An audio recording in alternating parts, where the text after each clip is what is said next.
Welcome back, this is Ebyte, and today I'm going to be running through my in-game settings, my sensitivity, and my Xbox Elite controller settings for Rainbow Six Siege. I've seen a lot of comments recently asking for me to do an updated video. I think the last one I did is about a year old now, so that's what I'm going to do for you today. But before I do continue, 84.9% of you watching this video right now are not subscribed to the channel, so if you enjoy Rainbow Six Siege content, please consider subscribing, it would be greatly appreciated. So first off, I'm going to run through my in-game settings. I have my squad privacy set to invite only. This just means that players require an invite to join my lobby or squad and they can't join off my name, Revolt Robbie. Matchmaking preferences, I have hostage and secure area turned off. That just means that if I do happen to play any quick matches, any casual games, the only game mode I will be playing is bomb. In terms of T-Hunt, I only have elimination turned on. Everything else or every other game mode is turned off. That's just personal preference. And the only map I have turned on for T-Hunt is House, the new house. In terms of interface preferences, this again is primarily personal preference, whether you want to kind of show teammate outlines, gamer tags, etc. I will just run through my settings here so you can see. I'm pretty sure I've just got everything on. Yeah, everything on pretty much.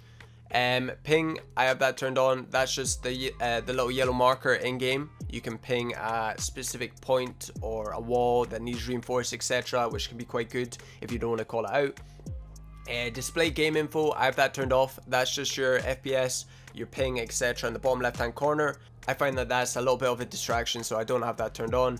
Cycle inside camera groups, I have that turned off. I just like the standard default camera cycling option. Drone after prep, I have that set to automatic. That just means that when the prep phase has finished, you're automatically taken off your drone. Mainly because, especially at high ranks, you have a lot of spawn kills. I don't want to be stuck on my drone once the prep phase has finished, especially on maps like BenQ, etc. So for audio, the spoken language is English. The subtitles are turned off. I believe that's kind of a unnecessary distraction. Master volume is set to 100. Music to 10, dialogue volume, so that's like the caster or the person saying like a 4v1, 1v3 match point, etc. I have that turned down. Dynamic range, I have that set to night mode, so that reduces the really loud sounds like the explosions, the gunshots, etc., and amplifies some of the quieter sounds like crouch walking or someone walking on debris. So that's what I use. Voice chat volume I have set to 75, so that's in-game kind of game chat, so if someone happens to talk in game, that's the volume for it. Video, I have VSync turned off. This just makes your T-Hunt a lot smoother, although you will occasionally get kind of screen tearing. Brightness I have set to 60. That's just personal preference. Obviously it depends on your monitor settings. Controls, look conversion is disabled. Vibration, again disabled. I've never really used vibration for an FPS. I prefer using it for like a racing game. Vertical sensitivity 32, horizontal is 75, left stick is 7, right stick dead zone is 6. The reason they are 7 and 6, my left stick has a bit of stick drift, so I'm hoping, or this kind of helps to cancel it out. Basically, the more you increase this number or the percentage, the more pressure will need to be applied to the stick in order for you to kind of start moving. So obviously the more you turn that up, the less you're hopefully going to drift about if you've got stick drift. Controller rotation, I have that set to classic. I personally don't like the updated one. Aim assist, you want to disable this.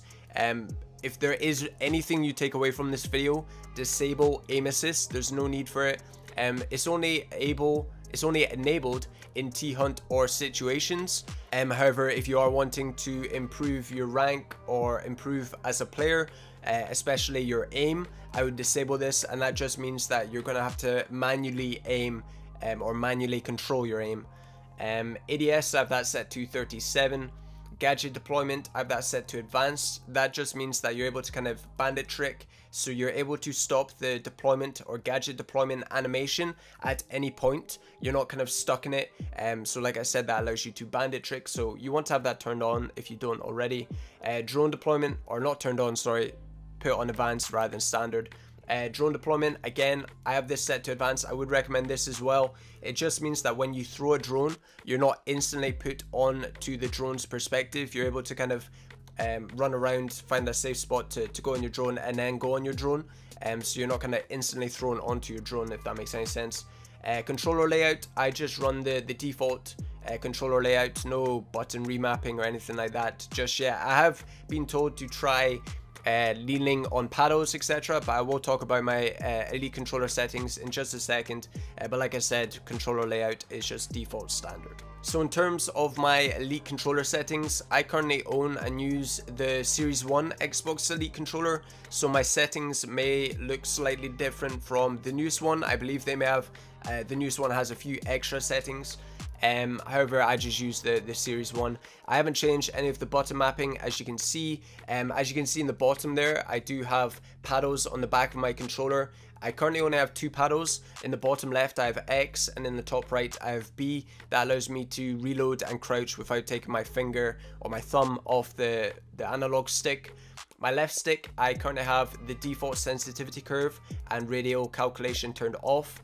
If you are wondering what the sensitivity curve is, it basically means how reactive your stick is. So obviously default is kind of the center point. You do have aggressive, which is 1 up, so it's quite reactive, and then you have instant, which is very reactive, and then you have smooth, which is the one lower than default, and then delayed, which is the one like the slowest one. So basically it determines how reactive your stick is, but like I said, I've got it set to default. Exactly the same with the right stick. Again, radial calculation turned off. Triggers, I've got the lowest trigger dead zone equipped. That just means that I don't have to kind of fully pull the trigger before I start firing. Vibration, like I mentioned earlier, I do have that disabled. However, I do know a lot of players that do have vibration enabled, so it's personal preference, it's up to you. Brightness, that's just the brightness of the Xbox logo on your Elite controller. Hopefully you guys enjoyed this video. If you found it useful, please leave a like, it would be greatly appreciated. If you happen to have any further questions, please leave them down in the comment section below, and I'll try my best to respond to each one.